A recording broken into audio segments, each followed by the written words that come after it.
Okay, guys, so continuing this Ford Transit brake job here. It's a 2017 Connect. Just doing some rear brakes. We're getting some grinding noises going on. I think everybody knows what happens when, brakes are making that noise. So we want to start with peeling this fucking thing off. Couple things. You guys are going to need a couple things if you're doing this too. It's just a 3/8 to get the lugs off here. I broke them off camera there, so if you're wondering why they're only finger tight. Get this tire off. One thing I've grown accustomed to and just kind of habitual is putting the wheel underneath the jacked up vehicle. Anyways, our next step's going to be taking this caliper off and getting the pads free. That's just going to be a little 15 mil right on the back side, nothing crazy. Okay, so got this first one broken off here. It's hard to tell on camera, but there ain't much room. It's brake line's just enough in a way that you can't get much in there. You can't get a ratchet in there. My impact doesn't fit in there.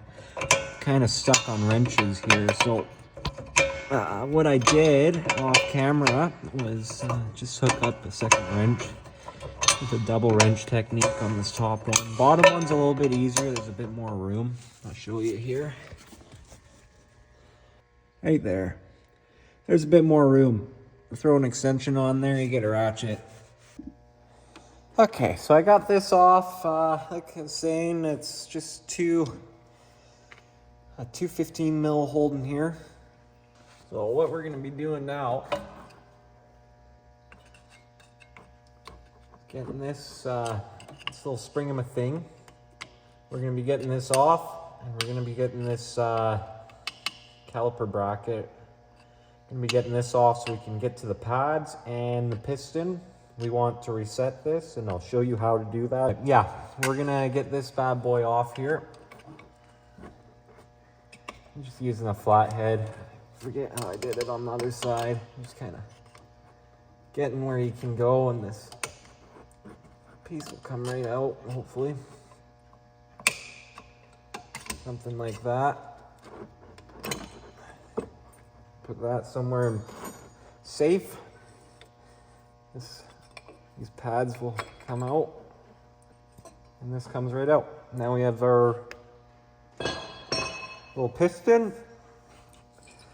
which we're going to have to reset, and I will show you how to do that. Now, as I've learned today, there's a little tool. I don't know if you can see. It's two little indents. There's a tool. It's similar to like a C-clamp, but on the end, it's got a inverse of this where it's got two protrusions that lock into that, and it twists in. So I don't have that tool. As I was saying, I'm a Dodge guy. I haven't seen much of these. So I'm going to be using a pair of needle nose and pushing in and turning clockwise. Have some caution on the brake lines. We don't want any of those going haywire. Push in, and what you'll see is this, the top of this piston will lock or start sinking in with this rubber grommet, and it will pull itself down till about flush about here.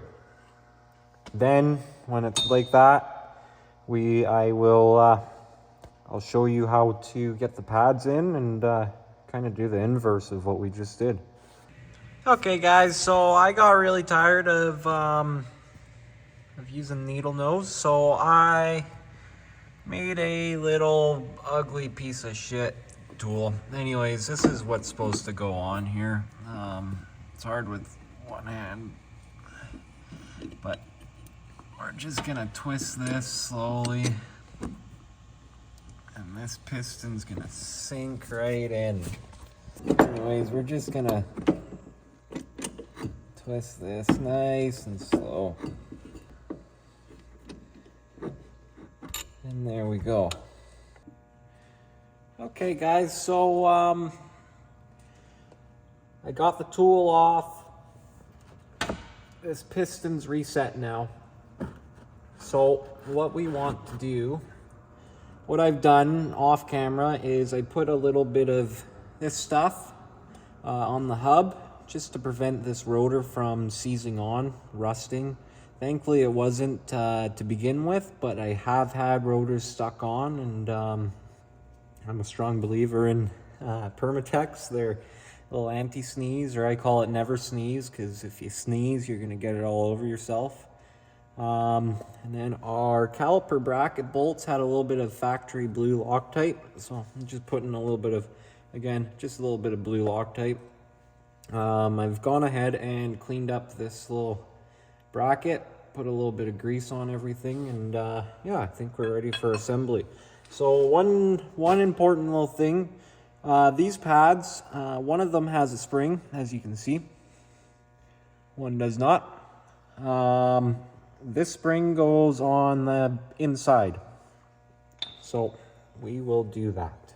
Get this little bracket in, line up the two holes, and push and pray, really. Something like that. Sinks right in. You want to make sure this piston's pushed all the way, or you won't get the pads and the fucking rotor fitting. And then you put these little pad guys in. These were a little bit of a pain in the ass on the other side, so outside one in, and try and get this inside one in. Anyways, it's in there now. The spring of my thing's giving me an issue, so we're gonna attack her from the top. There we go. We're in. We're gonna get it in here. Okay. As I said, these had some Loctite, so don't forget some Loctite. I like to start at the bottom. I find that a little bit easier. And kind of pull this top in and line everything up.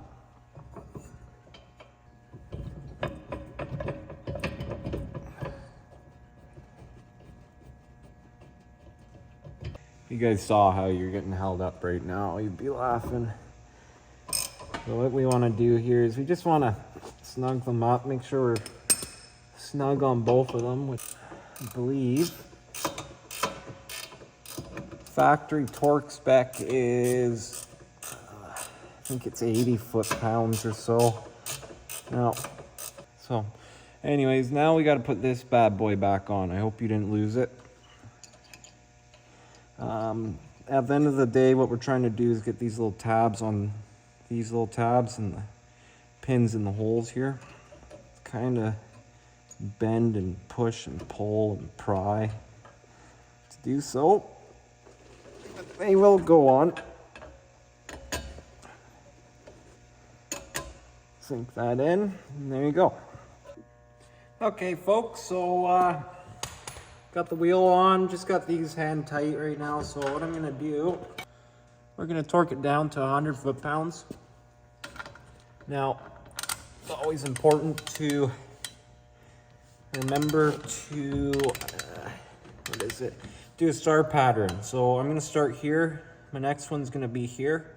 Next is here. Oh, next is here. And next is here. We go click there. Awesome. So those are all torqued up. When you're using a micrometer, these things are awesome, but they can be a little bit picky. When you're done using it, put it down to the lowest torque setting. This jack right down here now. Again, try and be slow. So this is I would say, probably one of the most important parts when you just do a brake job. Give her a quick little start up here. What we're gonna do is we're gonna push the key, or push the brake a little bit here. We're gonna push it, and what we're doing is we want to engage that rear piston back onto those pads, because when we've pushed it back so far, you're creating space, right? That's how we get the pads and the new rotor in. But when you put it all the way back, there's a little bit of play that you need to take out. So when we pump those brakes, we go just like that to snug everything up. So when you first actually apply the brakes, it's not going to be a little nothing. We don't want nothing when we hit the brakes. Just pump the brakes a couple times. I think the rule of thumb is every 3 or 4 pumps. I just do a shitload, maybe 10, just to be sure. Okay, once we're done, we'll turn off the car and take her for a test drive. But that's it for us. Yeah, thanks for watching, and yeah, keep uploading whenever I upload. If you guys have any tips or any other suggestions, we'll try and reply to as many comments as possible. And yeah, appreciate the watch. Thank you.